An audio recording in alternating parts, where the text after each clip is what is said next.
Gym memberships aren't hard to cancel by accident. They're designed that way to turn good intentions into guaranteed revenue.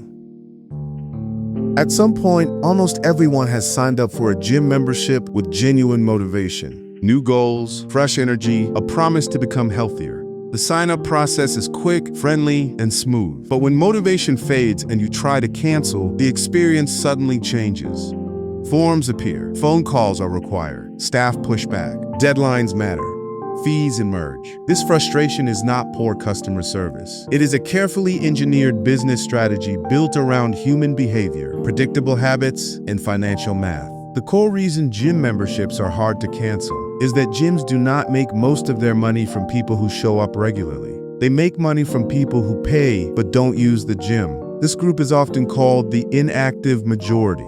These members intend to work out, believe they will return soon, and keep paying month after month without actually consuming resources. From a business perspective, this is ideal. Active members cost money. They use equipment, require space, need cleaning, and demand staff attention. Inactive members generate pure profit. They occupy no treadmills, take no classes, and still pay full price. The entire gym economy depends on this imbalance. If everyone who paid actually showed up consistently, most gyms would collapse under overcrowding. Equipment would be unavailable. Classes would overflow. The model only works because many members don't attend regularly but continue paying. That's why gyms invest heavily in making sign-up easy and cancellation difficult. The easier it is to cancel, the more quickly inactive members disappear. Every barrier placed in the cancellation process increases the chance that a member delays, procrastinates, or gives up entirely. One major tactic gyms use is friction. Friction means adding small obstacles that don't seem unreasonable individually but feel exhausting together. Requiring in-person cancellation, requiring phone calls during limited hours, asking for written notices, requiring notice periods of 30 or 60 days. Each step increases effort. Humans naturally avoid effort, especially for tasks that feel uncomfortable or emotionally loaded. Another powerful force is procrastination. Many people don't cancel because they believe they will start going again next week or next month. Gyms rely on this optimism. Hope is profitable. As long as a member believes they will return, they justify keeping the membership active.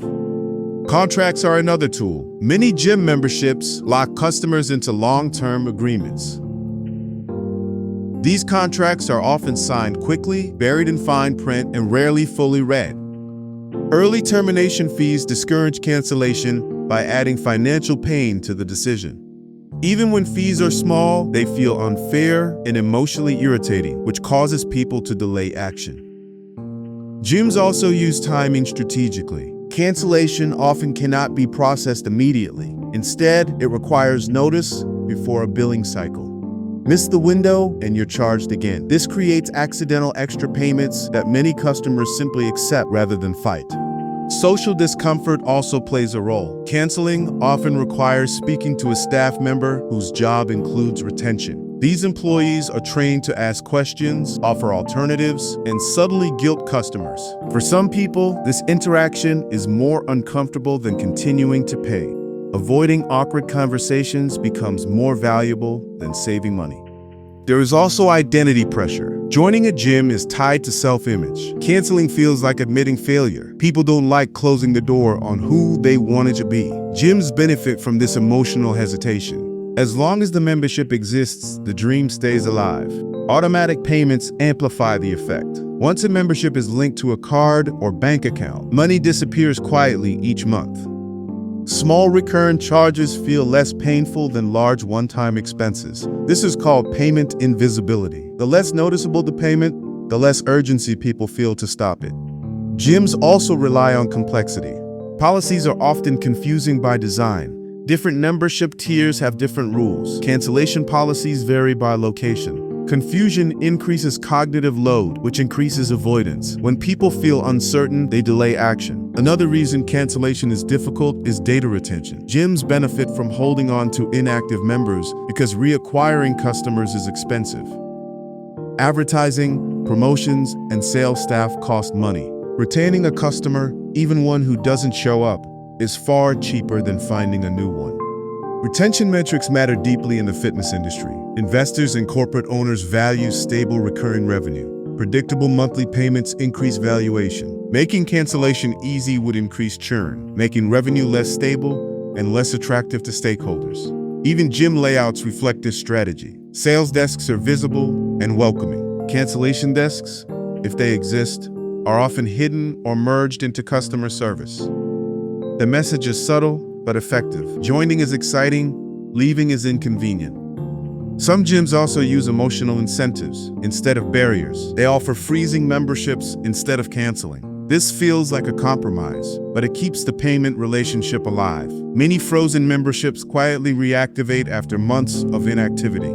Digital friction is another tactic. While joining can often be done online in minutes, canceling may require online steps. This asymmetry is intentional. Convenience is used to acquire customers. Inconvenience is used to retain them. Gyms rarely frame these practices as manipulative. They describe them as policies, procedures, or protection against abuse. But the effect is consistent: fewer cancellations and more passive revenue. Regulations have begun to push back in some regions, requiring clearer cancellation options. But even then, businesses adapt. They comply with the letter of the law while preserving friction wherever possible. At a psychological level, gym cancellation exploits human nature. People avoid confrontation. They delay unpleasant tasks. They overestimate future motivation. They tolerate small losses to avoid immediate discomfort. Gyms don't need to trap customers forever. They just need to slow them down. From the gym's perspective, every extra month a member stays subscribed is a win. Even one additional billing cycle, multiplied across thousands of members, adds up to massive revenue. This doesn't mean gyms are evil. Many genuinely want members to succeed, but the business model rewards retention far more than results. A gym can thrive even if most members never reach their fitness goals. That creates a structural conflict. What's good for the customer, flexibility and easy exit, is often bad for the business. So the system leans toward protecting revenue. The irony is that the people most affected are often those already struggling with consistency. The very customers who stop going are the ones least likely to cancel quickly. Over time, this creates a quiet drain on personal finances. Small monthly fees accumulate into hundreds or thousands spent on unused memberships. Understanding this system doesn't make it less frustrating, but it does make it clear. Gym memberships are not just about fitness.